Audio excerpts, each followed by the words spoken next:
সুখ শব্দটা আমরা প্রতিদিনই শুনি, কিন্তু খেয়াল করেছেন কি আমরা যতই সুখের পেছনে দৌড়াই ততই সেটা আমাদের থেকে দূরে সরে যায়।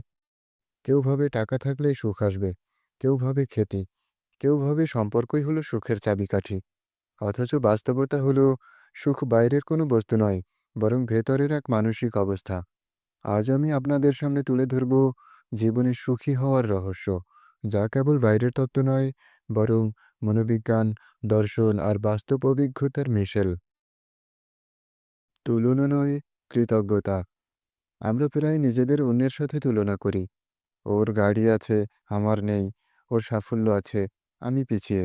এই তুলনা আমাদের ভেতরে শান্তি কেড়ে নেয়।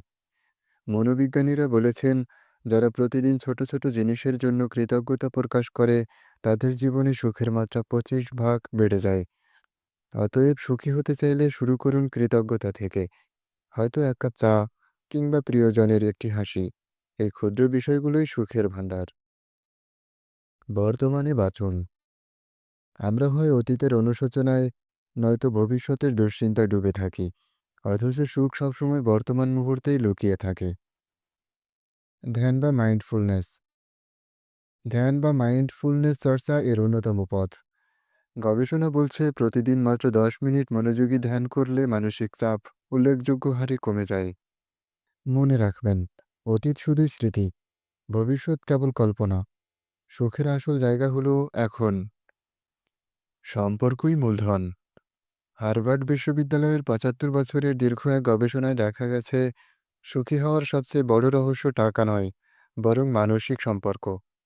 আপনার জীবনে যদি অন্তত কয়েকজন মানুষ থাকে যাদের সাথে আপনি খোলামেলা কথা বলতে পারেন, তাদের উপর ভরসা করতে পারেন, তাহলেই জীবনের মান বহুগুণ বেড়ে যায়।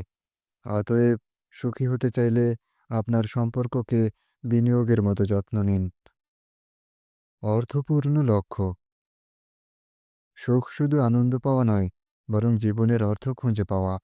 একজন মানুষ যখন নিজের লক্ষ্যকে অর্থবহ মনে করে, তখন তার ভেতরে এক ধরনের তৃপ্তি জন্মায়, যা কোনো বস্তু দিয়ে মাপা যায় না। তাই ভাবুন, আপনার জীবনের উদ্দেশ্য কী? শুধু উপার্জন নয়, আপনি কিভাবে সমাজে, পরিবারে অথবা পৃথিবীতে ইতিবাচক প্রভাব ফেলতে পারেন। সুখ কখনো কেনা যায় না, বরং তা গড়ে তোলা যায় মনোভাব, কৃতজ্ঞতা, সম্পর্ক আর উদ্দেশ্যের মাধ্যমে। তাহলে প্রশ্ন হলো, আজ আপনি কিভাবে সুখী হওয়ার পথে এক ধাপ এগোবেন? কৃতজ্ঞতা প্রকাশ করে, নাকি সম্পর্ককে আরও গভীর করে? মনে রাখবেন, সুখ কোনো গন্তব্য নয়, বরং এক জীবনধারা। যদি ভিডিওটি ভালো লেগে থাকে, তবে শেয়ার করুন প্রিয়জনের সাথে, কারণ সুখ ভাগ করলে আরও বেড়ে যায়। আর অবশ্যই সাবস্ক্রাইব করুন আরও এমন চিন্তাশীল কন্টেন্টের জন্য। ধন্যবাদ।